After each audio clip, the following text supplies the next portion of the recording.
Uh, já, við vorum sem sagt búin að taka þetta hérna og setja yfir okkar eigið repo hérna og allt gott að blessað, en aftur þá erum við í raun með þetta, þú veist, við tókum inn einn pakka og hann var með svona mörg hérna dependency og þú veist, það er í raun svona svolítið sem er að gerast í þessum heimi er hérna þessari frétt frá því 2016 sem að var frekar stórt. Þá var sem sagt forritari sem að var með þetta hérna, þennan kóða á NPM sem library sem heit leftpad og heitir ennþá er, sem að tekur í raun streng og paddar hann með nullum eins og mikið og þú segir hann eiga að vera, eða með einhverjum ákveðnum karakter eða bilum hérna sem eitthvað default, allavega. Þetta var sem sagt dependency í rosalega mörgum hérna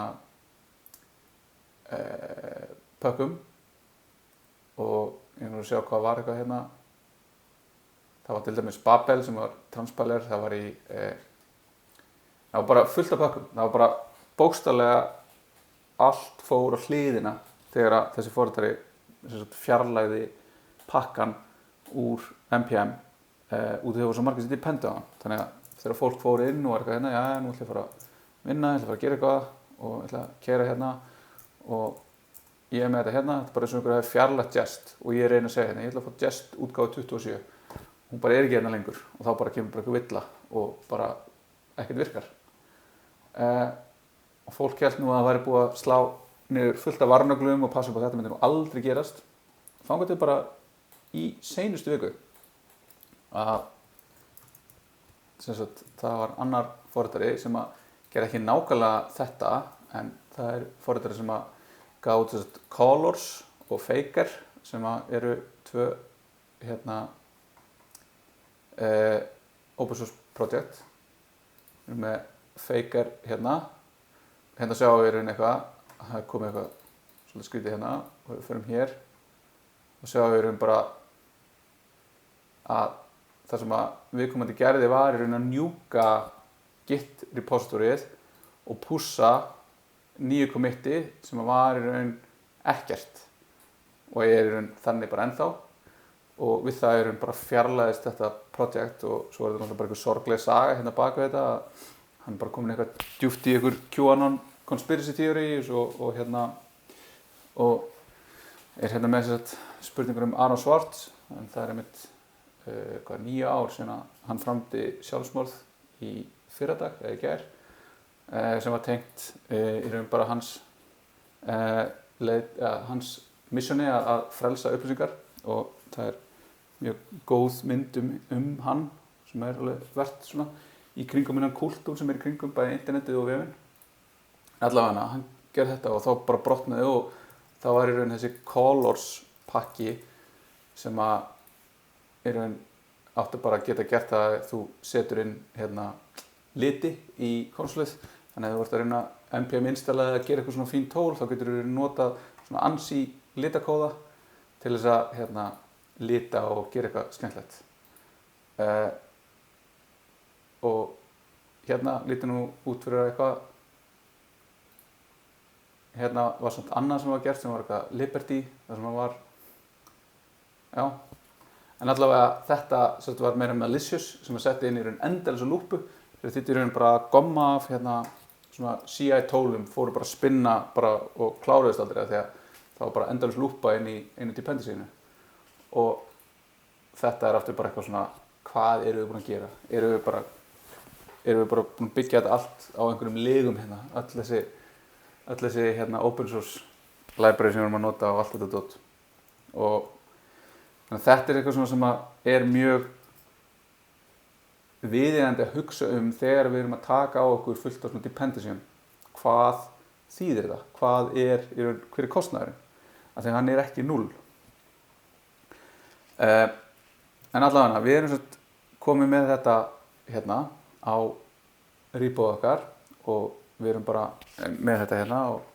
nú langar okkur til þess að tengja þetta við og koma þessu hérna up and running á Netlify, þannig að þetta er bara nákvæmlega svo við vorum að gera þetta bara í hérna við fórum eitt í fyrra, við ætlum bara að gera hérna new site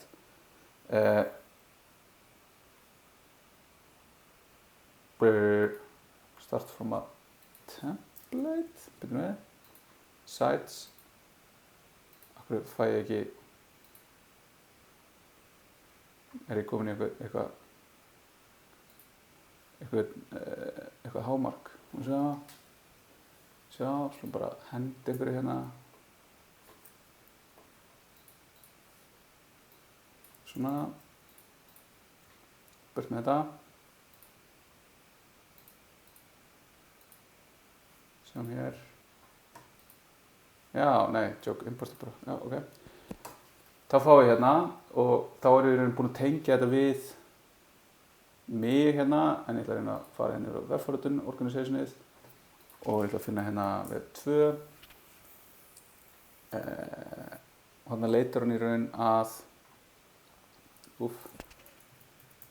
svona.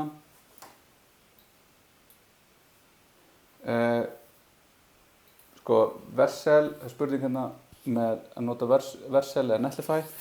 Það sem að Vercel vill sérst að gera er að keyra Next.js, en Netlify er sama það. Þannig að í byrjun þá verðum við að nota Netlify, en þegar við förum að nota sér Next.js þá getum við notað hérna,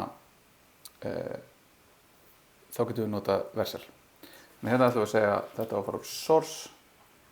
og það er ekkert build command. Þannig að við ætlum að deploya þessu núna og þá keyri þetta út frá þessu hérna GitHub repo sem við erum búin að setja upp og deploya sætun okkar, eða vefnum okkar. Þannig að núna það sem er að gerast í rauninni er að það er þessi infrastruktúr sem að Netlify er búin að búa til, er að nota CDN og er í rauninni að taka þetta og keyra þetta og hérna segir bara site is live. Þannig að núna erum við komin með vefun okkar hér á Focused Django og hérna stendur bara Halló heimur. Þannig að við erum bara komin á sama stað og við vorum hérna með á hinu appinu, nema núna er þetta tengt við þetta nýja repo hjá okkur. Þannig að núna getum við sagt, ok, hvað nú? Þú veist, hvað ef við viljum núna gera eitthvað, þú veist, getum við fara að gera eitthvað öðruvísi, eitthvað svona skemmtilegt. Þannig að það sem við getum gert núna er í raun að búa bara til eitthvað skriftu hérna sem við getum bara kallað build og hún ætlar að keyra eitthvað forrit sem ætlar að hérna, smíða eitthvað fyrir okkur út frá ykkur og þá getur þetta verið að smíða út fyrir okkur eitthvað ákveðið HTML og bara segja ok, hvað við viljum bara breyta þessu hérna HTML eitthvað í að gera eitthvað annað. Þannig að við erum með þetta source núna, en núna getum við farið, við getum búið bara til eitthvað main.js hérna, við ætlum bara að henda þessu, þetta er ekki lengur eitthvað sem við viljum vera að gera, testi, ok, látum við vera hérna til þess að byrja með, en nú ætlum við að búa til eitthvað forrit og ætlum bara að nota Node.js til þess, við ætlum að búa til forrit sem ætlar að smíða fyrir okkur eitthvað HTML og við ætlum að láta það í raun skila því sem að var og er hérna núna. Þannig að við getum byrjað að bara taka þennan hérna kóða og við getum bara sagt hann, ok, við ætlum að fá þennan kóða aftur en við ætlum að búa til með Node.js. Og það sem við getum þá gert hérna er í raun að við getum sagt, ok, við þurfum að skrifa einhvern veginn niður þetta HTML-skjal og við þurfum að skrifa á einhvern stað sem að síðan Netlify pikkar upp. Þannig að það sem við sáum hérna áðan og við fyrir aftur í þessu deploy settings er að við erum með þetta build and deploy hérna og við erum með hérna build settings bara hérna efst að við erum með publish directory sem er source og við ætlum með build command, þannig að við ætlum að segja hérna ok, npm run build sem ætlum þá að keyra þetta command sem við erum búin að skilgreina hérna og við ætlum ekki að nota hérna publish directory source, við ætlum að nota bara dist sem er þá bara fyrir hérna þarf þetta að vera dist og við ætlum að publisha úr dist og þá er dist stutt fyrir distribution og er bara svona eitthvað sem að fólk notar til þess að kalla þetta. Stundum er þetta líka að kalla hérna public eða Já. Ok, við ætlum að vista þetta og núna munir þetta klikka þegar hún reynir að keyra þetta núna því að þetta er ekki eitthvað sem að er ekki búin að committa henni með þessu. Þannig ef við erum að gera trigger deploy að þá reynir hún að gera þetta út frá nýju skilgreiningum okkar og þá segir hún bara fail to parse configuration base directory does not exist dist. Ok, þá reyndu að fatta ég gerði aðeins base directory og bara vera í raun svona að því við ætlum að keyra í raun þetta úr rótinni hérna þannig að við ætlum að byrja því að horfa á bara base directory hérna, bara grunn directoryuna möppuna sem við erum í og við ætlum að publisha úr dist hérna, svona viljum við hafa þetta. Ok, og það sem við viljum þá gera hérna er í raun bara að kalla í node main.js. Ok, og við vistum núna og við getum þá gert það sem er að fara að gerast á Netlify með því að kalla bara hérna í npm run build og þá gerir þetta ekki neitt. Við bara keyrðum main.js og hún er bara tóma mappan, eða þú veist, tóma forritið. Það er eitthvað kommentina en þú veist, það er ekkert að gerast. Þannig að geymum þetta bara hérna til hliðar og segjum hérna, ok, nú ætlum við að skrifa niður index.html. Við ætlum að skrifa niður index.html og það er í raun forritið okkar, backendin okkar. Ef backendin okkar ætlar ekki að taka við hverju einustu requestu frá hérna, þegar við förum inn þetta hérna og gera það dýnamískt í hvert skipti að skrifa niður skjalið, heldur ætla að gera það einu sinni í buildferlinu. Þannig að við erum að taka svona hálft skref úr því sem við vorum að gera, sem var að skrifa HTML skjalið okkar sjálf. Þannig að nú ætlum við að búa til forrit sem skrifar HTML skjalið okkar og svo í næstu viku þá ætlum við að búa til forrit sem að býr til dýnamískt fyrir hvert einasta request HTML-ið okkar. Ok, þannig að það sem við þurfum er í raun að nota þá, hérna, við ætlum að nota ES modules sem að við höfum hérna í nánar hérna í modules og hérna erum við dæmi ég eftir að taka upp þessa fyrirlestur, ég náði ekki að klára það en ég geri það og hef það tilbúna á morgun. Hérna erum við með ES modules dæmi og það sem er í raun ES modules er þetta import-export sem við notum í Web .NET í fyrra og það eru tvær leiðir til þess að nota þau. Það er annarkvort að skýra skráðunar okkar með MJS og þá getum við notað þennan hérna struktúr, þessa leið til að exporta í staðan fyrir command.js sem er hitt, sem er þetta require sem ég var með í dæmunum áðan, í dæmunum í fyrsta í Node.js hérna í námsefninu. En þá getum við gert þetta svona eða að við getum sett inn í package.json að við séum í type module. Þannig að við ætlum að setja hérna í type package.json, við ætlum að segja hérna type module, það er með að segja skilgreint hérna og hérna þurfum við að segja experimental waffle modules til þess að jest virki. Þannig að þetta var sett upp hvað sem er. Ok, þannig að þá getum við sett hérna import read file from fs promises. Þannig að það sem við ætlum að gera núna er að nota FS-pakkan sem leyfir okkur að ná í aðgerðir til þess að skrifa og vinna með skráarkerfið og við ætlum að ná í promise útgáfun af þeim APIs. Og við ætlum sérstaklega að ná í read file og þá sjáum við núna hérna aftur þessi documentation hérna og read file, fyrir ekki ég ætla að ná í write file, þannig að náum við það frekar. Og write file, það tekur ykkur file sem er eitthvað path-like, file handle. Það tekur eitthvað data sem er string eða array buffer view eða iterable string eða buffer view eða eitthvað eða stream og það skilar promise sem er void. Þannig að við sjáum hérna asynchronously writes data to a file, replacing the file if it already exists. Data can be a string, a buffer, an object, da. Og við getum séð hérna skjölun á þessu og þessi skjölun er í raun svo sama og er í hérna Node.js pakkanum, þess að hérna á Node.js.org. Ok, þannig að núna ætlum við að vera með þetta write file og við getum þá kallað í og ætlum að nota async await og þar sem við erum ekki komið með stuðning fyrir top level await þá er það búið til fallirna sem heitir bara main sem er bara svo við getum merkt það sem async og við ætlum að kalla hérna neðan í main sem bara keyrir þetta og svo hérna ef við sjáum núna og skoðum hvað þá main. Main aftur á þetta promise void. Það þýðir það út af því að async wrapper eða svona syntactic sugar utan promises, sem þýðir að þegar við merkjum þetta svona að þá mun í raun bara JavaScript umhverfið taka það sem gert hérna og rappa því í promise sem í raun gildi sem mun á einhverju tímapunkti vera resolvað í eitthvað sem gerðist. Þannig að við þurfum í raun að díla við það hérna og við þurfum sérlega að passa på það að ef einhver villa komi upp í þessu hérna forriti að við grípum þá villu og þá fáum við hérna cuts og aftur sjáum við hérna eitthvað rejected, reason, any, the callback to execute when the promise is rejected. Þannig að við ætlum bara að reyna að taka inn eitthvað hérna, við ætlum að kalla inn eitthvað bara fyrir error og við ætlum að taka inn og við ætlum að vera með eitthvað callback hérna og við ætlum að segja console error occurred og svo ætlum við bara að senda inn sem þá bara villan sem kom upp. Ok, nú ætlum við að búa til file name sem ætlum bara að vera index.html og við ætlum að vera með data sem ætlum að vera í raun efnið okkar sem við ætlum að setja inn og þar ætlum við bara að taka bara þetta hérna í heild sinni og við ætlum bara að setja það inn hérna.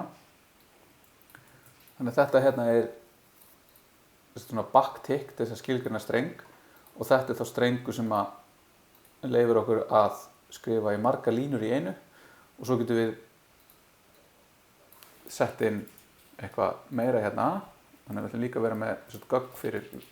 þetta title sem heitir bara Halló heimur og þá getum við tekið þennan hérna titil og við getum sett hann hérna inn í title og við getum interpolata strengin hérna inn þannig að við getum notað þetta er bara leið til að setja inn þetta í backtick strengin okkar hérna template strengin og þá erum við komið með gögn hérna sem þetta sem við viljum skrifa út. Okay? Þannig að það sem við erum eftir að gera þá erum við að skrifa þetta út sem hérna index.html. Þannig að við ætlum að búa til möppu hérna sem heitir dist og við ætlum að segja write file þá fáum við upp hérna, ok, file þá að vera í raun búum bara til file á bara að vera hérna file name þannig að við ætlum bara aftur að segja að hafa þetta sem dist skástrík file name og við ætlum að setja niður gögn, það er bara data og þá sjáum við hérna þetta asynchronous þannig að þetta skilur okkur líka promise þannig að hérna þurfum við að segja const result og await þá sjáum við hérna result verður void út af því að þetta bara gengur eða ekki þetta annarkvort virkar þetta eða ekki þetta skilur okkur ekki inn upplýsingum hvað gerðist þegar þetta virkaði þetta bara, ef það kom ekki villa þá virkaði þetta þannig að ef við núna vistum þetta og keyrum npm run build þá segir hún no such file or directory open dist index html þannig að hún gat ekki skrifa þetta því að þetta var ekki til þannig að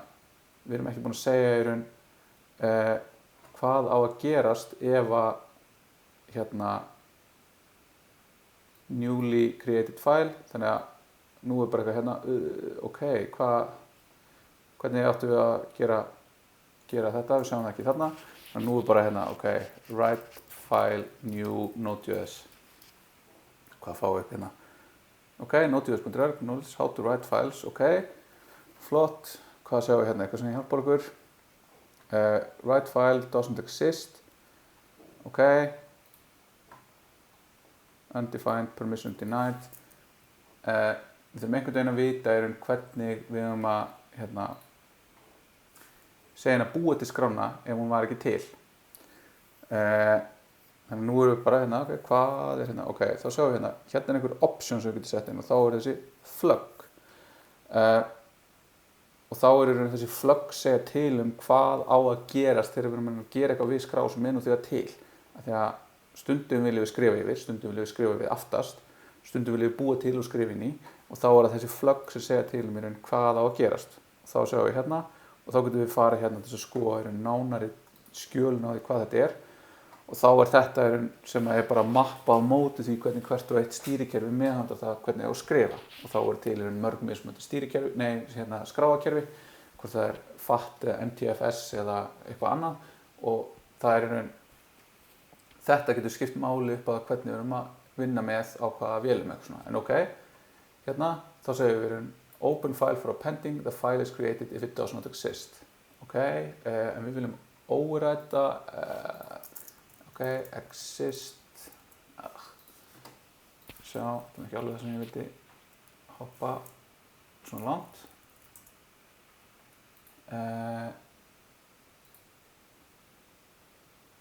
Open file for reading and appending, write, open file for writing, the file is created if it does not exist and truncated if it exists. Þannig að þetta munir opna skrána, búa til eða ekki til, ef hún til, munir yfirskrifa það með því sem við vorum að fá. Þannig að þá það eitthvað sem við viljum senda með í að skrifa skrána okkar hérna. Þannig að þá segjum við hérna, ok, content og svo kemur þetta bara aftur fyrir aftan sem object og þá það flagg hérna og þá sjáum við núna að hérna kemur flagg með einhver spurningamerki sem þegar það optional og þá getum við sett hérna eitthvað vaff ok, hún flaggar ekki fyrir mig hérna þessi vitlaust en við ætlum að setja x og svo ef ég held núna inn command hérna á id þá getum við farið hérna inn og þá ég bara komin hérna í node modules types node og þá sé ég típuskilgreininguna fyrir node og þá hérna open mode og þá getum við farið hérna í þetta og það bara sagt hérna þetta annarkvort tala eða strengur sem ég skilgreini þegar ég að senda þetta inn. Ok, þannig að við erum komið þetta núna og þá skulum við sjá hvað gerist. Value x is invalid for option flags. Ok, nú getum við líka séð, nú erum við að fá bara villu þarna og við erum í raun að grípa hana hérna í almenna hérna, en við viljum kannski frekar upplýsingar hvað að klikka á þessum tímapunkti. Þá getum við sagt hérna, console error failed to create index, við svo bara hérna, file name.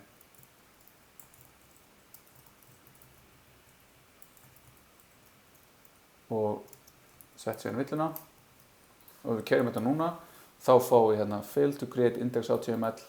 þá fáum við hérna type error fyrir flaggið og þá getum við byrjað við hvað gerum við villust hérna, já, tvöfaldaf, ekki x svona, ok, nú keyrum við npm run build aftur klikka á hún og sagði no such file or directory open file is created if it doesn't exist ok writing ok, hvað ég að gera villust núna dist index.html ok, hvað getur við búin til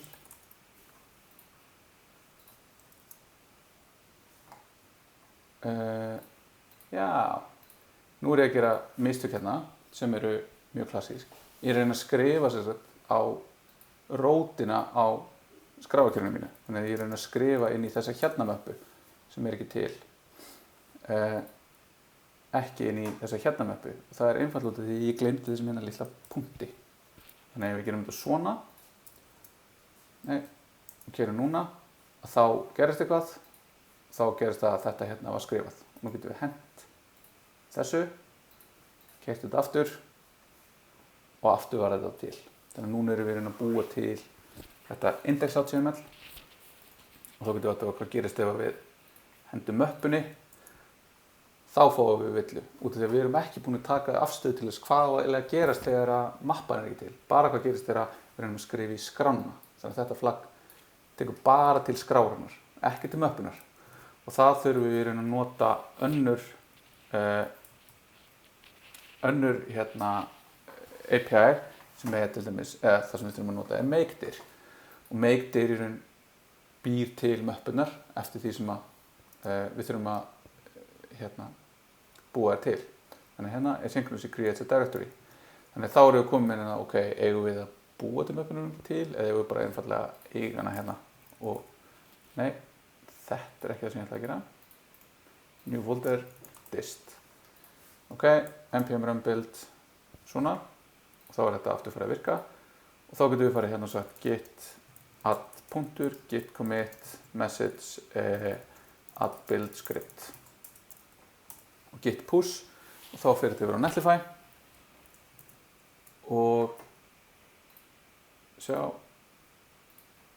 sjáum við hérna að Netlify er að fylgjast með pushum og bara við það að fá þetta push þá byrjar hann í raun að keyra buildið og þá sjáum við hérna installing npm og þá sjáum við hérna að það er install fleiri umhverjum þannig ef við þið væri góð í Python og vildu búið til Python skriftu sem við myndum búið til HTML-ið þá getið þið gert það hérna af því það er installað PHP, Ruby og Python og ég held Go líka en nú keyrir þetta sem sagt hérna keyra og site is live, build script success þannig að núna erum við komið með þá eitthvað hérna sem er þá búið að uppfærast og þá heitir hún núna Halló heimur sem er þá í raun þessi upplýsingar hérna þannig að þá getum við núna sagt ok ég varð til klukkan new date to ISO string og þá getum við búið til núna gögn sem við erum dýnamískt að setja inn eftir því hvenar þetta keyrði en þetta gerist samt bara einu sinni en þetta gerist bara í bildskrifinu og nú getum við keyrt bildskrifi hérna hjá okkur þá sjáum við að já, þetta myndir að vista svona jú, ég tek þetta allt upp þannig að þetta verður allt komið online á eftir þannig að þá sjáum við hérna ég var til klukkan 17:17 þannig að við sjáum við alveg að renna út á tíma ef ég keyri þetta núna aftur þá sjáum við þetta uppfærist en þetta uppfærist í raun bara einu sinni þannig að þetta er í raun ekki að verða til jafnóðum við erum bara að taka einn punkt í tíma þar sem að þetta nákvæmlega skjal var til og þegar það var til var þegar við keyrðum þennan hérna kóða sem þá nákvæmlega keyrði þetta hérna þennan hérna template string og setti þennan hérna streng hérna inn sem að athugaði hvað er dagsetningin akkurat núna og setti það yfir í ISO streng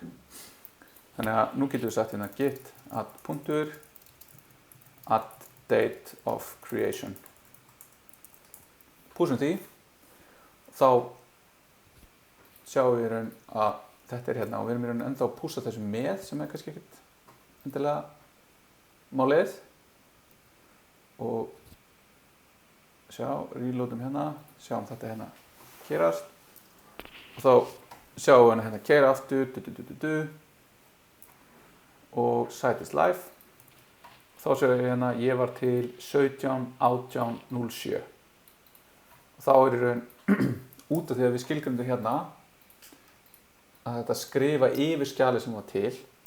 þá sjáum við að ef við förum í rebóð okkar hérna og skoðum fallið okkar þá er hérna to ISO string þar sem við skrifum inn þar sem við checkuðum inn hérna var 17:13 en það sem að birtist hérna er 17:18 út af því að það er tímapunktur þar sem að Netlify keyrði skriftuna þannig að þetta er hérna þetta er svona fyrstu skrefin inn í þetta hvernig við getum í raun búið til eitthvað mjög einfalt hérna og í næstu viku ætlum við að skoða í raun hvernig við tökum þetta og færum þetta yfir í Express og höldum samt líka aðeins áfram með þetta hérna þegar við ætlum að byrja í raun að bara vinna verkefni sem að verður að gera svona og síðan tökum við Express og gerum þetta þá dýnamískt og þá munum við fara á Netlify og fara og setja það upp á Heroku og þá erum við komin með svona 2 leiðir til að setja hlutin okkar live þannig að þetta er það sem að ég var með í dag ég vona að þetta hafi verið áhugavert og þessi spennt fyrir framhaldinu ein spurning hérna já, ég glemdi nú að setja inn hérna mitt origin forritunarmál sem var PHP. Ég byrjaði að forrita í PHP þegar ég var 14 ára. Ég byrjaði reyndar að fikta í HTML aðeins fyrir, en ég þurfti eitthvað til þess að búa til klansíðu fyrir Starcraft klanið mitt. Þannig að ég tók það á mig og bjóð það til í PHP og kom því fyrir. Það hét Icecraft og það er eitt af fyrstu Starcraft klununum í Íslandi. Ég var reyndar, það var svo gaman að við náðum því núna inn fyrir fyrir alla þessa ástandi sem er núna, að hafa smá get together í Starcraft í Arena, og það hitti ég með einn gamlan félaga sem að mætti á LAN sem ég held þegar ég var 16 ára, árið 99. Ótrúlegt að ég hef fengið 16 ára mjög óábyrgur að leigja sal og halda LAN, en það var bara út af vefforritum, af því að ég bjó til klanvef og gat að búi til skráningarsíðu þar sem ég gat vitað að það myndi fleiri en ég og félagi minn mæta. Starcraft er náttúrulega bara Starcraft Brood War. Starcraft 2 er bara meira svona joke. Þannig að í Brood War er ég samt mjög lélegur. Ég held ég hafi hæst farið bara í Gold? Nei, meira, ég var Diamond einhverjum tímapunkti. Þegar ég grændaði þegar ég var, en þá hafði frítíma þegar kom út 2009. Allavega þetta var fyrsti tími og ég bara hlakka til að dunda í vefforritum með ykkur í vor og þið bara heyrið mér eða eitthvað, en annars fáið nánari upplýsingar um alls konar svona sem ég er búinn að ræða í tilkynningu á Canvas. Segjum þetta bara gott í bili og